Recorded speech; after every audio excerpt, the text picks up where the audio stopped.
I mean, imagine having a man with hands as huge as your head and muscles you could grate cheese with. I don't think I need to further explain myself.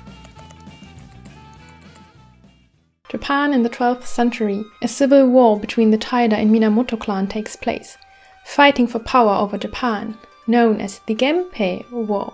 Meanwhile, one son of the Minamoto clan is raised far off in the mountains by monks, and it's said he is one of the most powerful swordsmen the world has ever seen. The secret he governs is unseen though. This son, carrying the hopes of the Minamoto clan, is actually a girl. And that's probably the biggest divergence to the actual history. Yoshitsune's boy name was actually Ushikawa Maru and not Shanao like our MC, who was raised by monks in the Kurama temple and became a skilled and clever-witted samurai who played a leading role in winning battles against the Taira clan. So apart from the gender, we are pretty close to the actual historic figure. Soon the conflict between the families aggravates and Shanao has to find her role in this war, prove herself as a samurai and hide she's actually a girl.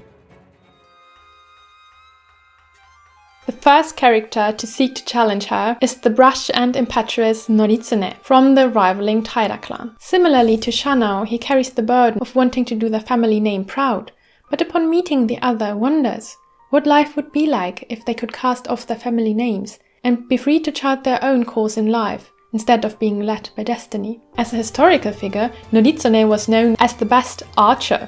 In his last fight against Yoshitsune, they jumped from boat to boat until Noritsune saw no chance in winning, and dropped his weapon and armor, challenging Yoshitsune to come at him. So while their love story is made up, the rivalry is not, and both indeed carried the burden of their respective clans. In the game, this leads to a retold Romeo and Juliet story, with intriguing character growth. Meanwhile, them being in fact enemies leads to them being apart for large chunks of the route, and they only can bond over a few conversations, realizing how actually similar in spirit they are, torn apart by fate. And boy is he a rival. This guy's already a meme, permanently challenging Shanao, and always being interrupted, just like you usually know it from the kiss scene you so eagerly are waiting for. The other ally from the rival clan is Tomomori. He's the utter villain, be it in the Tale of the Heike or in the game. Tomomori believes in nothing but suffering. And as he falls in love with Shanao's tears, his new goal in life is to see her suffer.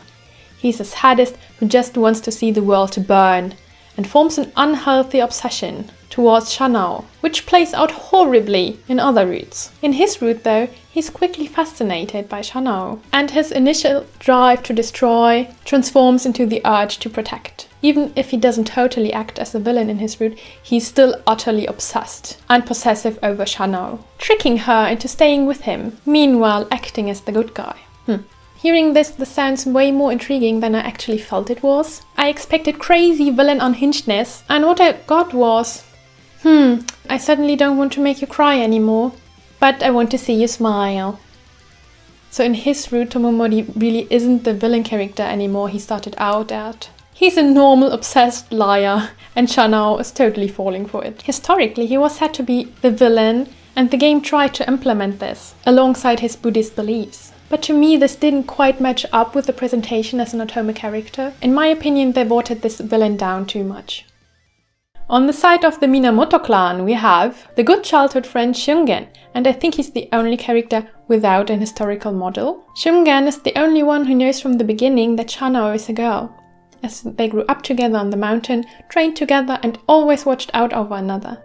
So understandably, their conflict is to define their relationship from childhood friends to servant to lovers. And whatever happens in the plot-heavy route, Shungen supports Shanao in every way he can, keeping the balance between supportive, protective, and boring. To me, his route featured the most plot and political intrigue, so much so that if their love scenes wouldn't have been as cute, they would have been easily overshadowed. Also sad that they met the usual conflicts childhood friends tackle, which caused too many cliched scenes in my opinion, and even some forced out of character scenes, and you could even argue he's slightly condescending. But you might know, I don't particularly like nice characters, so take my opinion here with a grain of salt.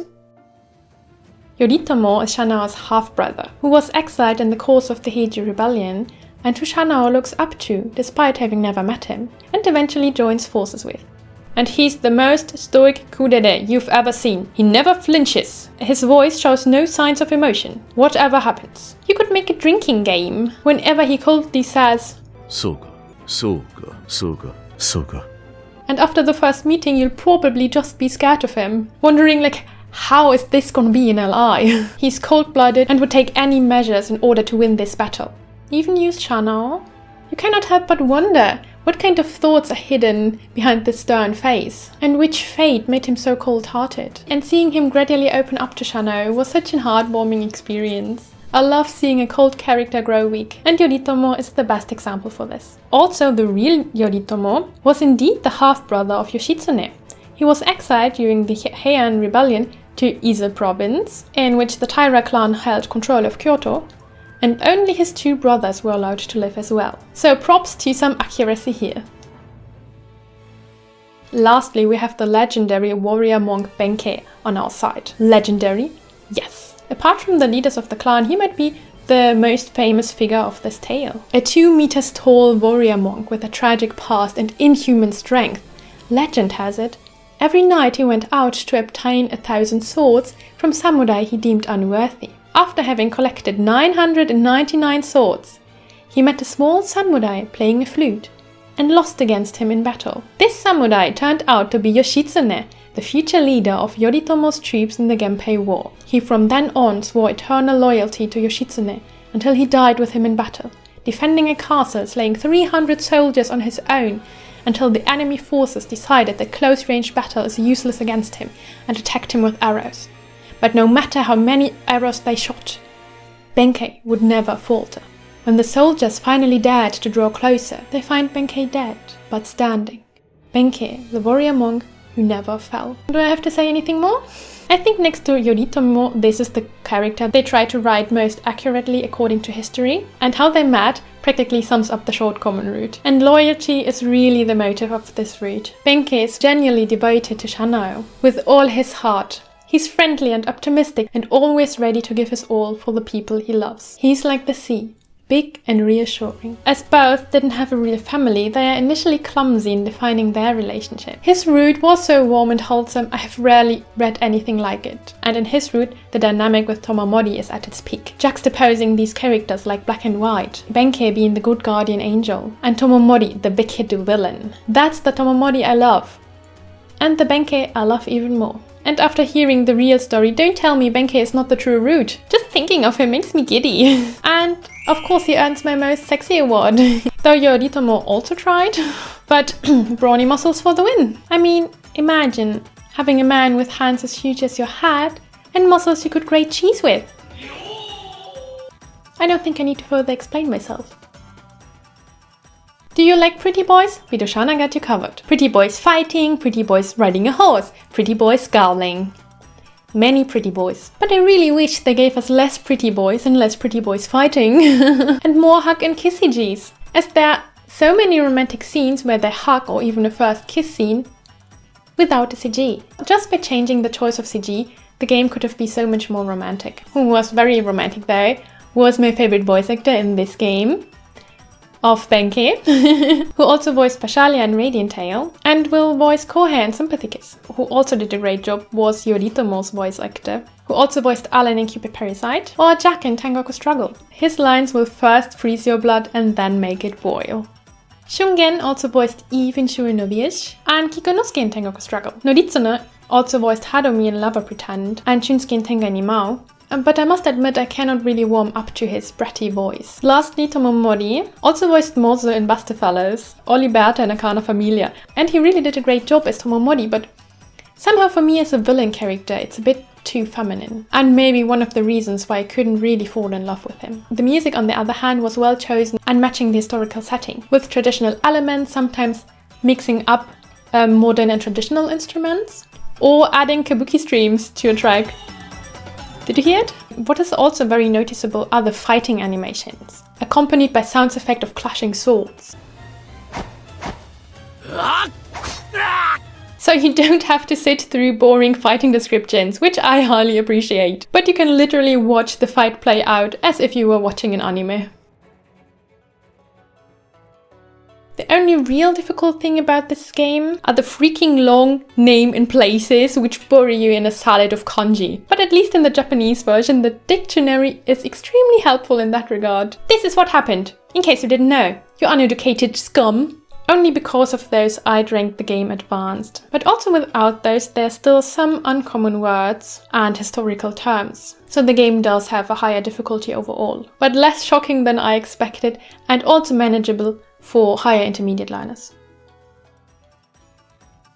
In the short common route, I was surprised how light-hearted and funny the game starts off, greatly enhanced by the lovable cast and even side characters who all quickly fall prostrate to Shanao's charm. Especially these three boys, they are horny for Shanao no matter which gender she has.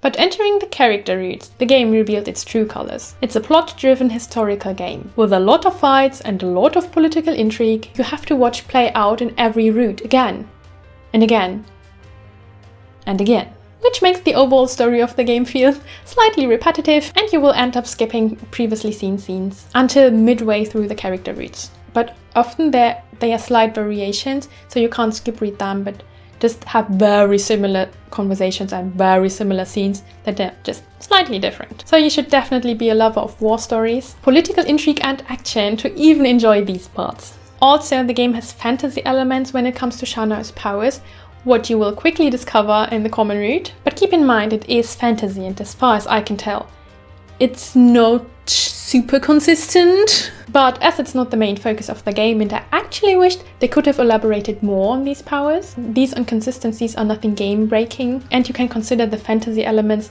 just as a little addition, but not really changing the tone of the game. The other half of a route is romantic character development, which feels vastly different for each character. But still, I describe the romance as rather subtle for the most characters. So if you play an otome solely for the romance, Birushana will leave you thirsty for more.